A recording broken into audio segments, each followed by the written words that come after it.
Alhamdulillah wassalatu wassalamu ala Rasulillah wa ala alihi wa sahbihi wa mawalah wa la hawla wa la quwata illa billahi wa ba'd. Alhamdulillah, segala puja dan puji hanya milik Allah subhanahu wa ta'ala. Salawat dan juga salam kita hadiahkan kepada Rasul kita Nabi besar Muhammad sallallahu alaihi wa ala alihi wasallam. Kajian di malam hari ini kita akan membahas seputar keutamaan i'tikaf. Ma'asyiral muslimin yang dimuliakan Allah Subhanahu wa taala. Ada 3 hadis yang membicarakan soal ibadah i'tikaf. Pertama, hadis dari Ibnu Umar radhiyallahu anhu. Dia mengatakan kana Rasulullah sallallahu alaihi wasallam ya'takifu al-ashral awakhir min Ramadan. Muttafaqun alaih. Adalah Nabi sallallahu alaihi wasallam, beliau melakukan i'tikaf di 10 malam terakhir bulan Ramadan. Kemudian hadis yang kedua, hadis dari Aisyah ummul mukminin radhiyallahu anha. Anna Nabi sallallahu alaihi wasallam kana ya'takiful ashral awakhir min Ramadan hatta tawaffahu Allah taala thumma i'takafa azwajuhu min ba'dihi. Sesungguhnya Nabi sallallahu alaihi wasallam beliau beriktikaf di 10 akhir Ramadan sampai wafat. Kemudian dilanjutkan istri-istrinya setelahnya. Kemudian hadis yang ketiga, hadis dari Abi Hurairah radhiyallahu anhu yang dikeluarkan Imam Bukhari. Beliau mengatakan kana Nabi sallallahu alaihi wasallam ya'takifu fi kulli Ramadan 10 ayyam. Falamma kana al-'am alladhi qubida fihi i'takafa 20 yawman. Nabi sallallahu alaihi wasallam, kata Abu Hurairah, beriktikaf setiap bulan Ramadan itu 10 hari. Tetapi menjelang akhir wafatnya beliau beriktikaf sampai 20 hari. Di sini dikeluarkan oleh Imam Al-Bukhari. Dan banyak lagi hadis-hadis seputar i'tikaf. Ma'asyiral muslimin yang dimuliakan Allah Subhanahu wa taala, dari sini kita tahu bahwa i'tikaf itu adalah ibadah syar'iyyah. Ibadah yang disyariatkan di dalam Islam. Bahkan itu kebiasaan Nabi sallallahu alaihi wasallam. Bahkan sebelum Nabi sallallahu alaihi wasallam diangkat menjadi nabi dan rasul sendiri, beliau juga beriktikaf di Gua Hira. Sampai kemudian Jibril datang dan menurunkan 5 ayat pertama surah Al-Alaq yang menunjukkan diangkatnya beliau menjadi nabi. Itu sebelum diangkat jadi nabi, Rasul juga suka i'tikaf. Tapi ketika itu kan belum ada masjid. Artinya belum disyariatkan di masjid karena Nabi sendiri belum diangkat jadi nabi.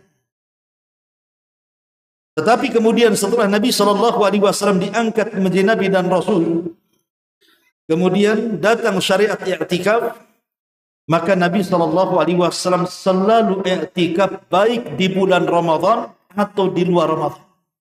Jadi syariat i'tikaf itu tidak mesti di bulan Ramadan, tidak. Di luar Ramadan pun Rasul i'tikaf. Tetapi Nabi SAW mengutamakan i'tikaf itu di bulan Ramadan. Terkadang Rasul beriktikaf di awal Ramadan, terkadang Rasul i'tikaf di pertengahan Ramadan, terkadang Rasul i'tikaf di akhir Ramadan. Dan kebanyakan i'tikafnya Rasul itu di akhir Ramadan. Sebagaimana riwayat yang tadi kita baca bahwa Nabi SAW suka beriktikaf itu di 10 akhir Ramadan. Dan saking pentingnya atau saking istimewanya i'tikaf ini, apabila Nabi SAW tidak bisa i'tikaf di bulan Ramadan karena sebuah hal, mungkin peperangan atau mungkin perkara-perkara yang lain yang menghalangi beliau tidak bisa i'tikaf di dalam Ramadan, maka terkadang beliau mengqadha'nya. Jadi beliau mengqadha' i'tikaf di bulan Syawal. Ketika Nabi SAW mengqadha' sebuah ibadah, menunjukkan bahwa ibadah itu sangat istimewa. Dan di sini ada sebuah kaidah. Perkara yang dilazimkan Nabi SAW dari perkara sunnah, maka itu wajib bagi hak Nabi, tapi sunnah muakkadah bagi hak umatnya. Jadi i'tikaf bagi Nabi SAW itu wajib. Sama dengan qiyamul lail, itu wajib bagi Nabi SAW. Maka beliau tidak pernah meninggalkan. Tetapi bagi umatnya tentu tidak wajib. Menjadi sunnah muakkad. Kenapa disebut muakkad? Karena sunnah ini tidak pernah ditinggalkan Nabi SAW sampai wafatnya beliau. Bahkan setelah wafatnya istri-istri beliau pun melanjutkan i'tikaf kan. Ma'asyiral muslimin yang dimuliakan Allah Azza wa Jalla. Lalu apa sih yang mendorong kita ini i'tikaf? Apa keistimewaan? Orang kalau tahu keistimewaannya, tahu fadilah dan keutamaannya, tentu orang terangsang untuk melakukan perbuatan. Tapi kalau orang kurang mengetahui keistimewaannya, biasanya kurang untuk melaksanakan perkara yang tidak diketahui apa keistimewaannya. Yang pertama, orang yang beriktikaf itu, iktikaf sendiri artinya adalah luzumul masjid, seseorang berdiam diri di masjid dalam rangka taqarruban ilallah, mendekatkan diri kepada Allah Azza wa Jalla. Jadi tujuan antum datang ke masjid, kemudian duduk di masjid dalam rangka beribadah itu, tujuannya adalah dalam rangka mendekatkan kita kepada Allah Subhanahu wa Ta'ala. Minimalnya luangkan waktu kita untuk beriktikaf, walaupun tidak full seperti iktikafnya Nabi SAW, ya sejam, 2 jam, 3 jam. Minimalnya di bulan Ramadan, terutama di akhir-akhir ini, luangkan waktu kita untuk duduk di masjid. Kenapa demikian? Satu, karena masjid ini adalah tempat yang dicintai Allah Subhanahu wa Ta'ala. Ketika Nabi SAW ditanya tempat yang paling dicintai Allah, maka Rasul tidak bisa menjawab dan mengatakan, tunggu sampai aku bertanya kepada Jibril. Kemudian setelah Rasul berjumpa dengan Jibril, maka Rasul bertanya. Kemudian Jibril mengatakan, tunggu sampai saya bertanya kepada Allah Subhanahu wa Ta'ala. Maka kemudian Jibril setelah memberitahu atau diberitahu jawabannya, bahwa tidak ada tempat terbaik di permukaan bumi kecuali masjid, maka Rasul mengatakan, khairul makan masajiduha. Sebaik-baik tempat adalah masjid-masjidnya. Wa syarrul makan aswaquha, dan seburuk-buruk tempat adalah pasar-pasarnya. Artinya bahwa masjid ini tempat yang paling dicintai Allah Subhanahu wa Ta'ala, sebagaimana pasar itu tempat yang paling dibenci Allah. Jadi orang yang beriktikaf itu sedang duduk di tempat yang paling dicintai Allah. Ini yang pertama. Yang kedua, orang yang beriktikaf ini, karena iktikaf itu kan tidak boleh kecuali harus di masjid ya. Ada hadis yang mengatakan la i'tikafa illa fi masajidis tsalatsa. Tidak ada iktikaf kecuali 3 masjid. Masjidil Haram, Masjid Nabawi dan Masjidil Aqsa. Sehingga memahami hadis ini ada yang mengatakan bahwa tidak ada syarat iktikaf di masjid-masjid manapun kecuali di 3 masjid. Sebagaimana ada yang berpendapat, salah satunya yang berpendapat pendapat ini Syekh Albani dan murid-muridnya mengatakan i'tikaf itu hanya di 3 masjid saja.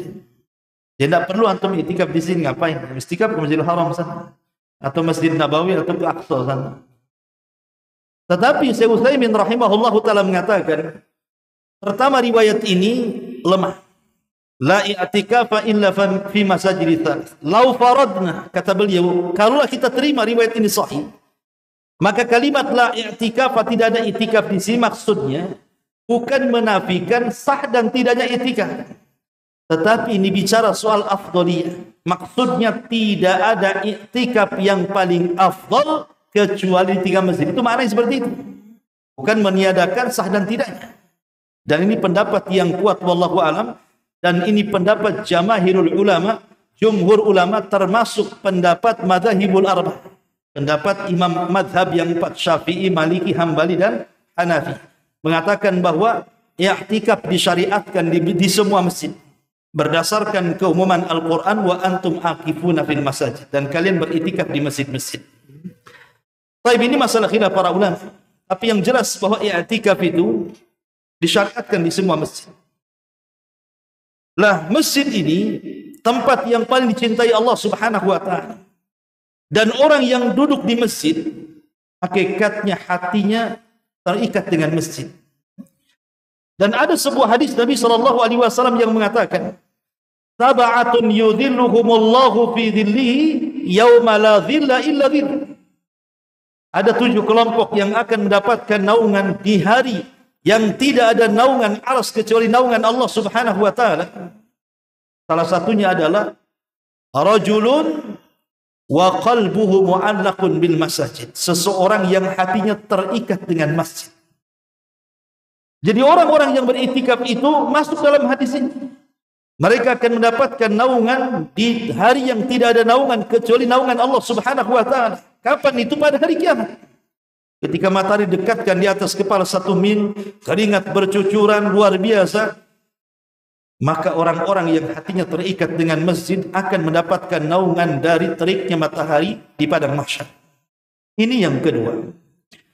Kemudian yang ketiga, orang yang beriktikaf ini akan senantiasa didoakan para malaikat. Antum yang beriktikaf di masjid ini akan senantiasa didoakan para malaikat. Dan malaikat akan mendoakan kita dengan mengatakan, Allahumma gfir lahu, Allahumma arhamhu. Ya Allah, ampuni orang ini, ya Allah rahmati orang ini. Subhanallah.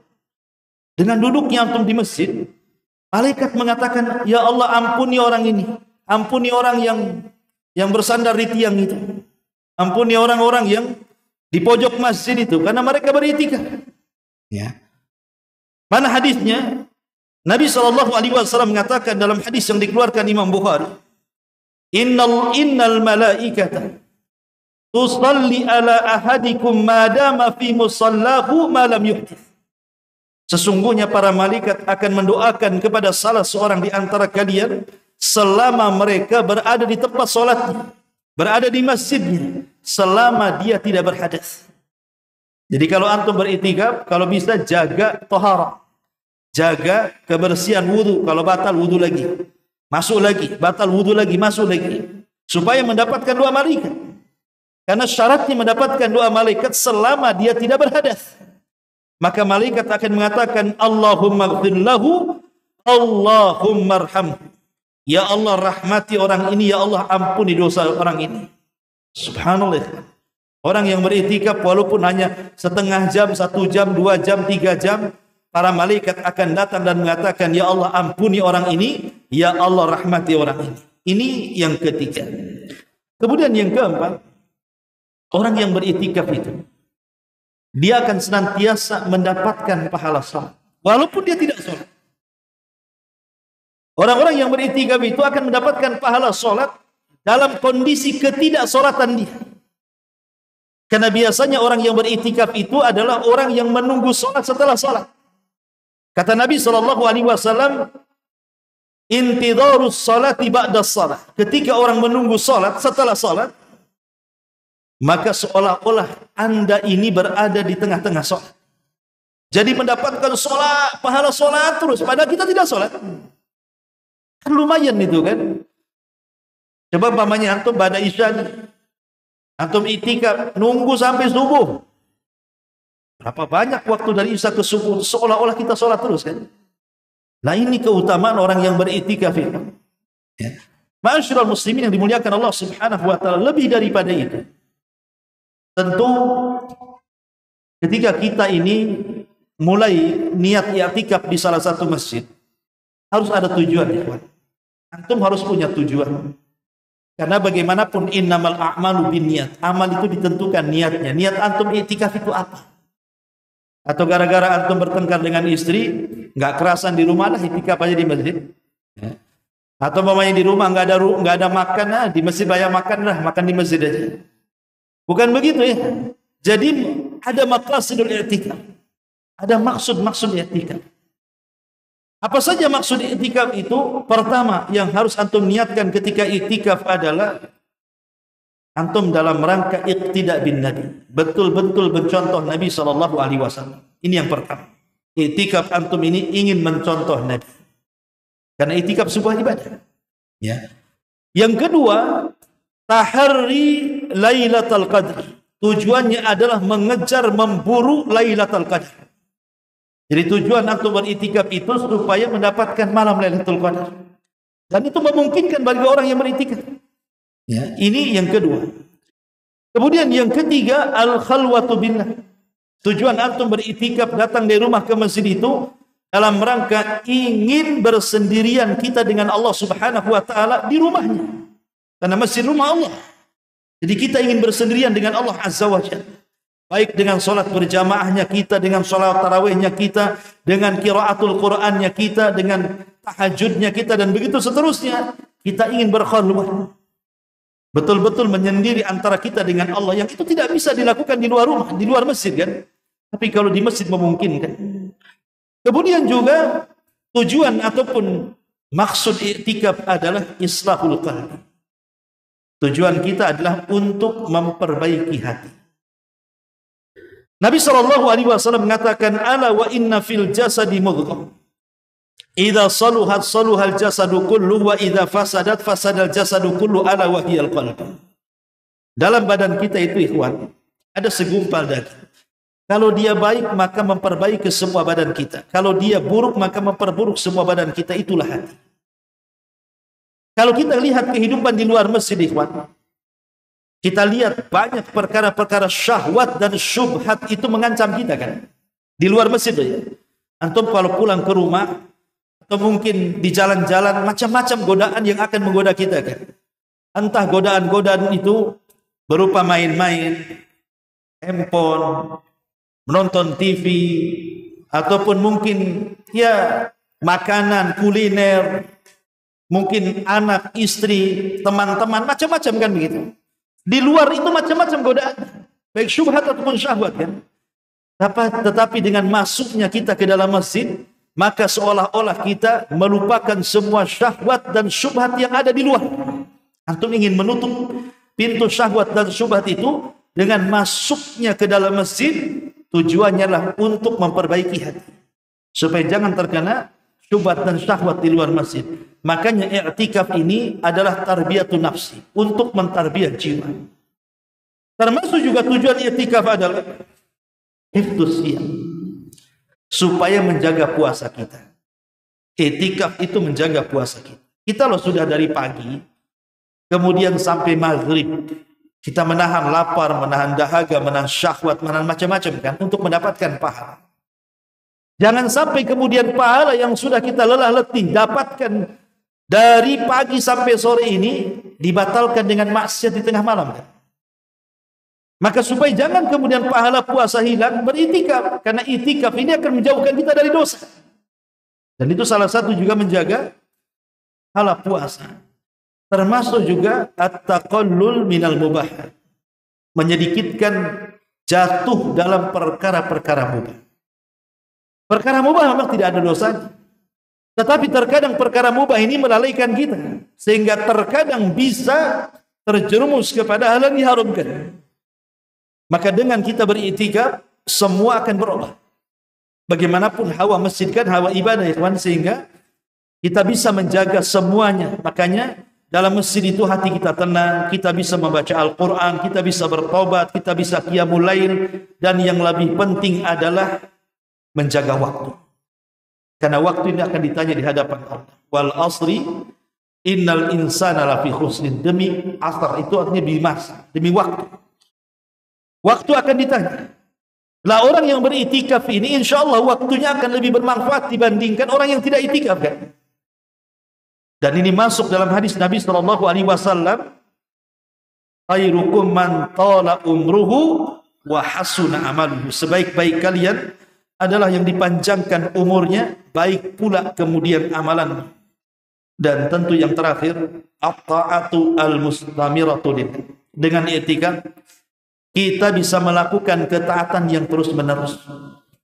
Di siangnya kita bisa berpuasa, malamnya kita gunakan beriktikaf sehingga betul-betul satu hari satu malam itu kita gunakan untuk beribadah kepada Allah Subhanahu wa taala. Inilah di antara keutamaan i'tikaf. Semoga bermanfaat. Subhanakallahumma bihamdika asyhadu an la ilaha illa anta astaghfiruka wa atubu ilaik. Allahu taala alam. Assalamualaikum warahmatullahi wabarakatuh.